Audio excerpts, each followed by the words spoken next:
Okay, welcome all. I'm going to summarize the findings in the experiment losses in the bends. Okay, so as you know that there's a major losses and minor losses, right? So major losses in the pipe, and when the fluid just take the curved path, it loses its pressure. That's called minor losses. So in your lab, what you did, you measured the pressure drop across these 2 points, h1 minus h2, that gives you delta h. And when you know the flow rate, you know velocity, right? So your loss coefficient is basically delta h head loss divided by dynamic head v square over 2g. So that's loss coefficient and of different type of bends. So depending on the diameter input and diameter, or depending on the shape, loss coefficient of different type of bends are different. Okay, similarly we have fittings. So fittings, loss coefficient of fittings depends on the diameters d1 d2 for like contraction and enlargement. So if you want to find the head loss across a bend, if you know the value of loss coefficient, you can get it. So in this experiment, you have find the loss coefficient of 90-degree bend and contraction. Okay, so when you plot this versus this, head loss versus dynamic head, the slope is k. Okay, delta h versus v square over 2g, the slope is k. Okay, there's no intercept. So when you plot in Excel, you should force intercept to 0, because there's no y equals mx. Y equals mx. There's no c, no intercept. This is x, this is x, this is y. Okay, so this is about losses in the bends. We studied in this experiment, you measured delta h at different flow rate, right? Delta h. So you have the velocity, and then you can find the k loss coefficient value. Loss coefficient is h over v square over 2g. So velocity is different every time. You can calculate k every time. Okay, so if you plot k versus re, or k versus flow rate or velocity, okay, that's a raw number, and in your experimental data, you will have always turbulent flow. So your data should look like this.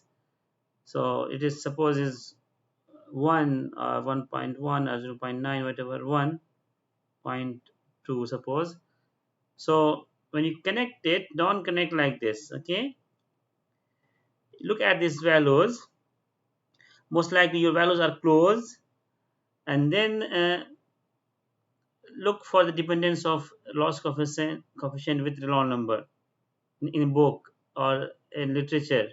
So in general, you will find that loss coefficient is a value, is value for a particular band. It means that loss coefficients are independent at flow rate or Rayleigh number, and especially that is in turbulent flow. I'll come back to that. Why only in turbulent, not in laminar? Okay, so your values are constant. So if you make average values, it's like this. Okay, and then plus minus, there is deviation. So you can calculate all k average, and then suppose k average is 1.2, and you can find the standard deviation, and there's suppose 0.2. Okay, so that's plus minus. So deviation is not much. You can say k value is 1.2 plus minus 0.2. It makes sense. So all practical purpose, loss coefficient is independent in turbulent region with flow rate with low number. So how we can how to prove that? How we discuss in your report? K equals delta h over v square over 2g. So when we change the velocity, okay, the head loss will be more, isn't it? When we change the flow rate, velocity, we get more head loss. How in turbulent region, how its values is approximately proportional to v square. And also we in denominator we have v square or 2g. So then v square the raise in denominator is almost same in numerator. So it means that this will get cancelled. Almost it becomes constant. So k is not changing much, constant.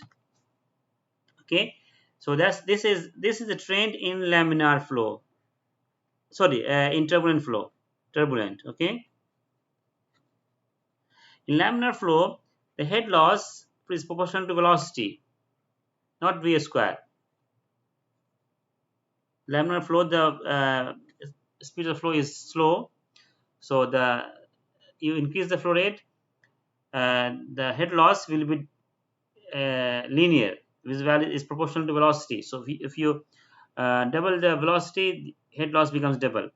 But in turbulent region, if you double the velocity or flow rate, head loss will be 4 times a square, proportional to square.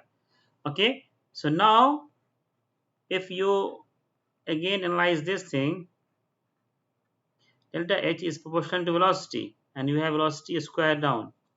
So basically, you get velocity, and this one will get so 1 over v. So k loss coefficient is proportional to 1 over v or 1 over Reynolds number. So this is inversely proportional to Reynolds number in laminar flow. So I have asked you to simulate to find the loss coefficient value using HYSYS and take some data point for laminar region. So for laminar region, it will be typically like this, and then it becomes turbulent, it becomes constant. So your graph will be like this: loss coefficient. Okay, this is laminar.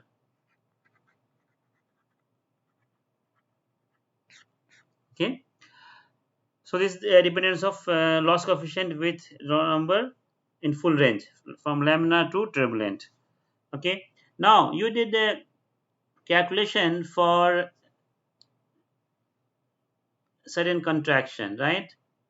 This looks like this. Okay, so we have big diameter d1, then it goes to d2 right away. So that's called sudden contraction. So because of change in area, the flow pattern will get disturbed, and because of that there will be losses of pressure. Okay, but at the same time, so basically we are interested in get the delta h loss, okay, from this point to this point.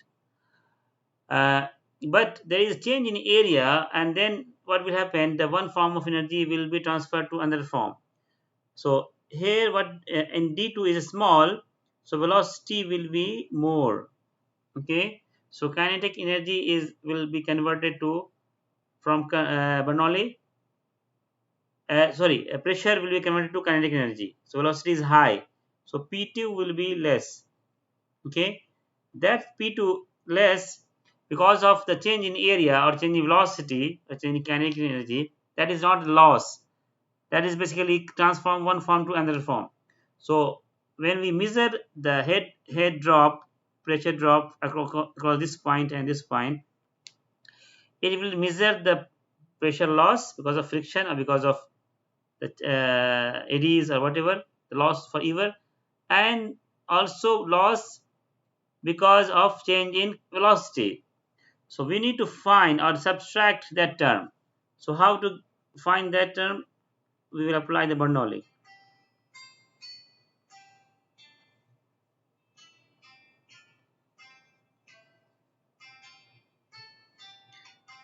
Okay, so P1 minus P2 will be half rho P2 squared minus V1 squared. So that's the pressure drop, and we assume that there is no friction losses here, right? So this is the pressure drop only because of the change in velocity. So this is the delta P, and if you want to get in terms of head, delta P by rho G, right?